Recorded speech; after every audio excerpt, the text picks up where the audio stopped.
You're listening to Listen More with Paige Krystal Wilcox. This is a podcast where I listen to people from around the world speak about what they would like to see less and more of in characters like themselves in media. Something that's important for this podcast is to allow each guest to introduce themselves in the way that they see fit. So could you please introduce yourself and let the audience know a little bit about what you will be focusing on in this episode? Thank you, Paige, for having me. So my name is Mounia Aram. I'm based in Paris, but I'm originally from Morocco.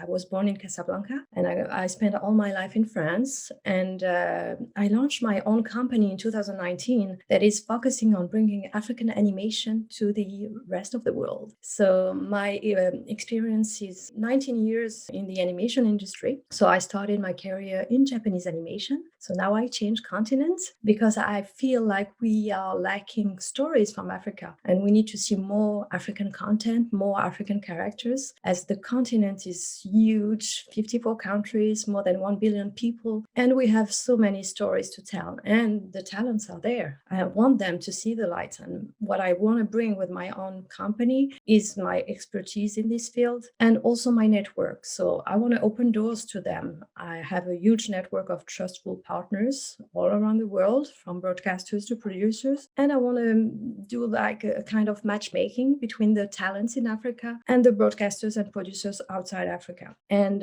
I'm very ambitious. I know it's not a bad word.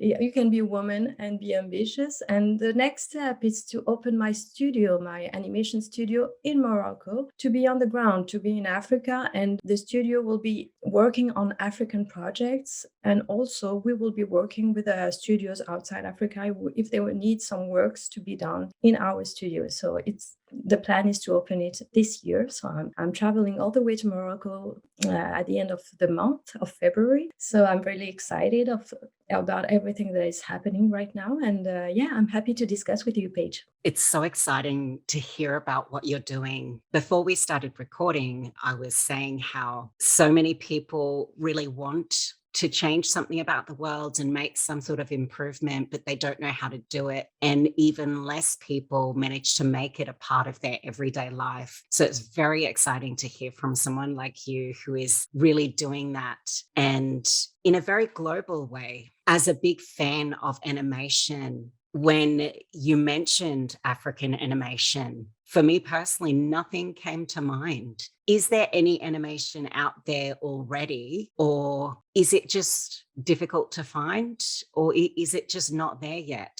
In France, we have one popular African animation that is Kirikou, and actually the director is French. So, and Kirikou is really nice because you see a character from Africa in Africa. But for me, it represents all the clichés that I want to get rid of. I want to show Africa as it is right now, and I want people to see that Africa is living in a contemporary world, not only in the jungle with the animals. I want to see Africa with the kids playing video games, having their smartphones, and having the same issues as all the kids all over the world. And this is the one that is really famous and popular in France. But we are expecting some African animation coming from South Africa, mostly. And we have a big studio in South Africa called Triggerfish, and they signed a big deal with Netflix. And we also have some animation coming from Nigeria with Disney and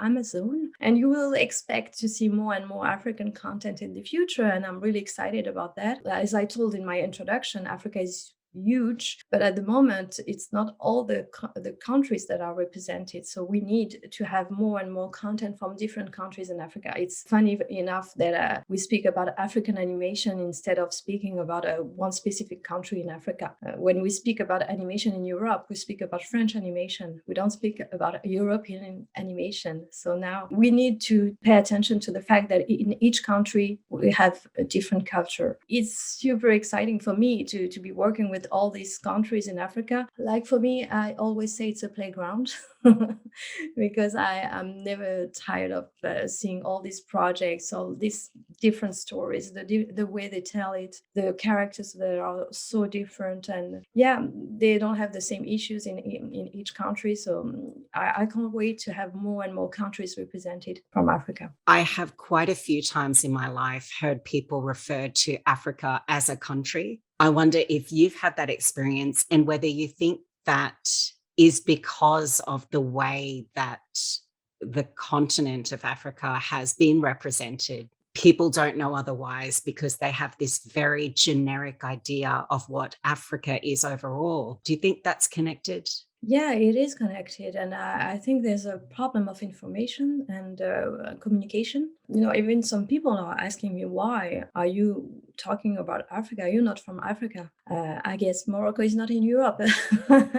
I mean, Morocco is in North Africa, but there's a problem of communication and knowledge about the continent. And I agree with you. Most of the time, the people think as Africa as a country when it's a continent. As I said, 54 countries. That's a lot, and most of the time they go straight to South Africa. That has, I'm speaking about my field because they have the biggest studios. But it's not, Africa is not only South Africa, it's also Nigeria, Kenya, all the countries. And there's a problem of, in my opinion, of representation in the media, especially in the news. When we speak about Africa, we speak about the pandemic that they have in the continent, the problem of wars. And it's not only that. It's not only that. We also have creative people. We also have people who want to tell their stories. We also have some small studios. The problem that we are facing in Africa, it's the problem of infrastructure. And most of the time there's a bad internet connection. Even the electricity is not, really stable. And there's this problem, it's for sure. But people are there. Creatives are there, and we need to represent them and to make people aware that Africa is different countries, not only one country. It's not only a big country.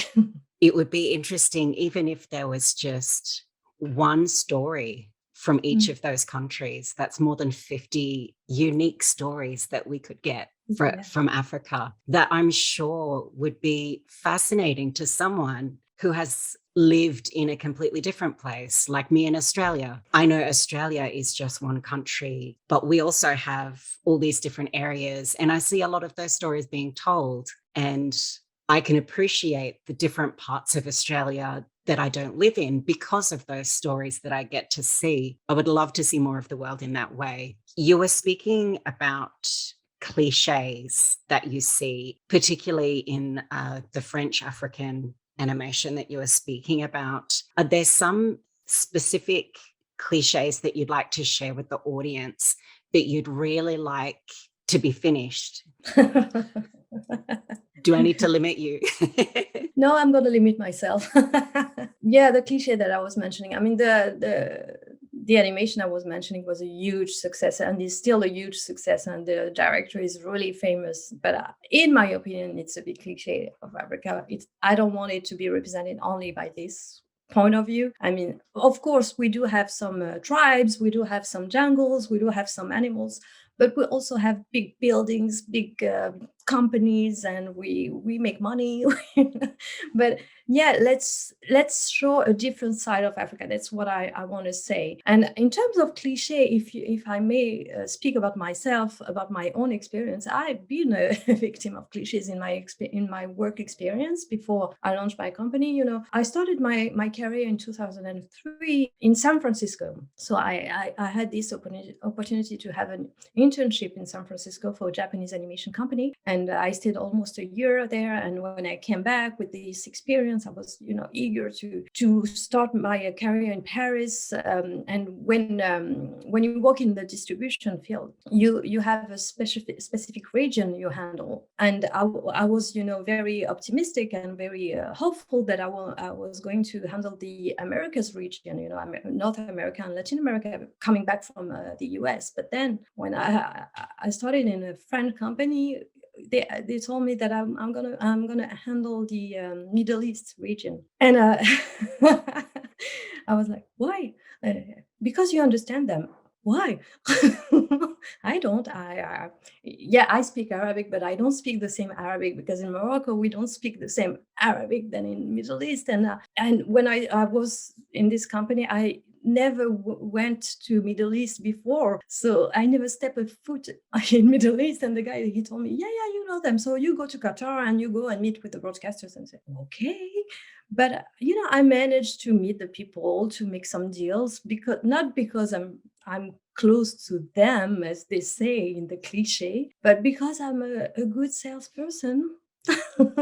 So anybody can do it. I mean, if you're a good communicator, and if how to pitch a content, and you are very close to the people you meet, and it's not a matter of coming from a Morocco.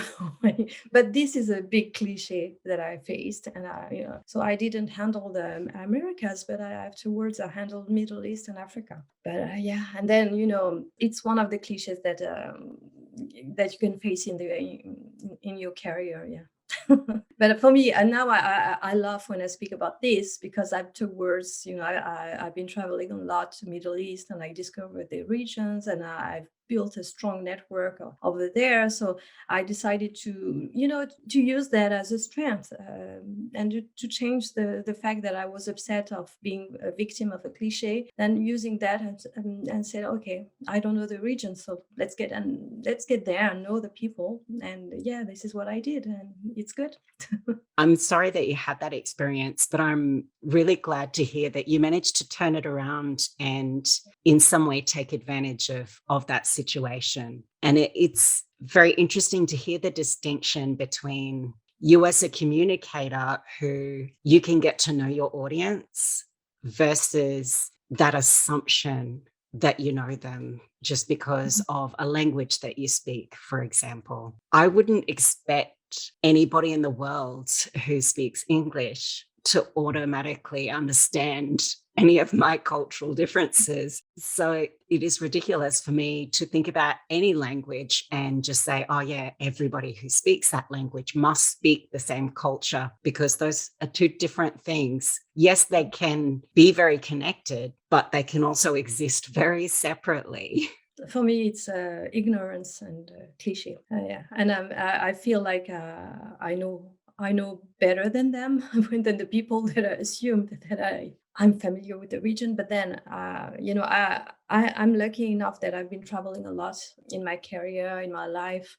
Born in Morocco, grew up in France, and I grew up in a city where it was very diverse. Where all the neighbors were from different countries, and from Africa to Asia. And I never make any assumption, and never go into shortcuts in terms of people and cliches. And I don't like that. And yeah, I feel bad for the people who assume that, and I feel bad for them. Yeah, they could know better. One of the reasons that comes about is when there aren't many stories. If there's only one story being told and people don't know anything else, they just make those assumptions. Even if those cliches were still there, if there were a lot of other stories showing different things, do you think you would still have the same experience? No, I believe that we can change the state of mind, and we can actually working in the animation industry. For me, it's we have a lot of responsibilities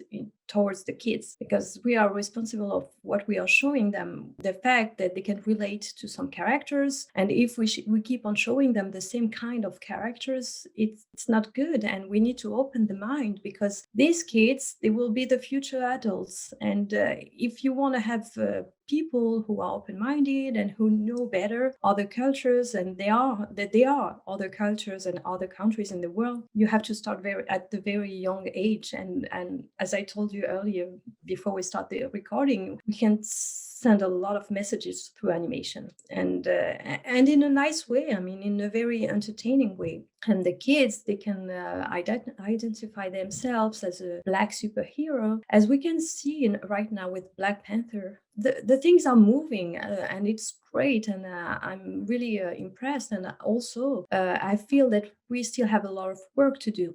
we still have a lot of work to do. And I keep saying, I said that a lot in different panels, and that I'm always impressed by a kid, a toddler who's 4 years old and who can come to me and he can give me all the different species of dinosaurs. I'm impressed. He's 4 years old. He's only speaking, and he knows everything. I'm like, oh, wow, he's a specialist. But I will be really impressed if that kid, that 4-year-old kid, can show me in the map where Nigeria is. So let's bring some African stories, and then they can discover that, oh, this kid is from Nigeria, and they can ask their parents, where is Nigeria? Can you show me in the map? And then, yeah, and this is what I want to do. This is what I want to change towards the kids right now. I want to bring them more diverse content. We have content coming from Japan. We can have content coming from Nigeria, from Morocco, from South Africa, from Kenya. And it's so beautiful to be able to travel from your couch. And then it gives you more ideas of where you can go in the future, and especially now with the pandemic, that we are most of the time stuck at home and on lockdown. Or, I mean, animation can make you travel, make you dream. And what about traveling to countries in Africa? My recent travel has been with my partner in Microsoft Flight Simulator. Yeah, that's a way to travel. Unfortunately, you just see the countryside. You don't get any of the culture or anything like that. It's very different to experiencing the stories and really getting that more personal connection. Are there any specific animated shows, apart from the one that you mentioned, that you think people should look out for, or some specific stories that people should try to tell or promote? I don't have a specific example, but we can tell our traditional stories. I mean, in different countries in Africa, we have some, we have a strong storytelling culture, and these stories can be, in animation. And I would love to see that, because these traditions can be super interesting and full of lessons that we can learn. Because when I grew up, when I was young, when I was, every summer I was going to Morocco on vacation, and my grandmother was always telling us stories, and we were all sitting around with my cousins, listening to her, and every story had a lesson at the end. So yeah, okay. But it was fun, and sometimes it was scary, sometimes it was fun. And I keep remembering the way she was telling the story, but I don't remember exactly what were the stories. And it's a pity now, because I wanna remember the stories. So if we can put those stories into books, into animation, or into live action series, I don't know, but we need to preserve our culture. We have the way to do that, and animation can be a good way. It can be a good way. And I was mentioning earlier, to get rid of the clichés, but keeping our tradition in animation, and also have some animation that shows Africa nowadays. So this is the kind of animation that I want to see. I don't know whether we have time for it, but do you have anything to add about video games? Yeah, I grew up with video games, with my younger brother. He's 3 years younger than me, and we were playing video games all the time. And, our hobbies were animation and video games. And still now, I mean, I don't have a lot of time to play video games, but I'm really interested in video games, especially now. They improved so much in terms of quality and stories. And also we have a lot of video game studios in Africa. There are some African superheroes in video games that we are expecting to see. And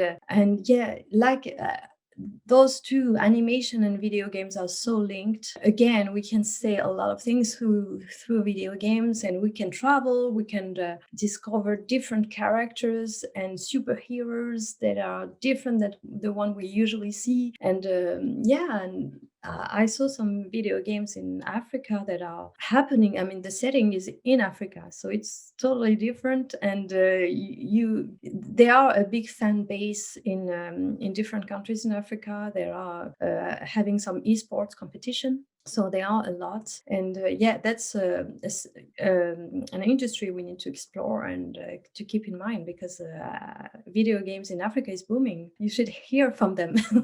As we get towards the end of the episode, I'm wondering if there's any advice that you have, sort of final advice for people who are creating animation or video games where they really would like to include perhaps some African stories, but they don't know where to start. Maybe what's the first thing that they should do? I mean, if we are speaking about people in Africa, they have the stories, they know. But if you're coming from another country and you want to tell some African stories, you definitely need to work with some writers in Africa and directors in Africa. They have so many stories they can tell. And collaboration is the key, and let's work together, because there's one thing that I would like to mention is that I mentioned that earlier, the infrastructure, but also the fact that most of the people over there are self-taught. So sometimes it's not enough. So education is the key. We need some training programs. And we need the collaboration in order to grow and to learn from the others that have more expertise in the industry, that are professional. And let's stop having that as a hobby in Africa, but as an industry that will grow in the future. Yeah. I'm excited to see where it all goes. I think we're in for some fantastic change over the next 10 years. Well, thank you very much for your time and for sharing your expertise and your perspective with us today. Thank you so much, Paige, for having me. It was a pleasure. You've been listening to Listen More with Paige Krystal Wilcox. If you or someone you know would like to be a guest on this podcast, head to my website, paigekrystalwilcox.com, and don't forget to subscribe and share.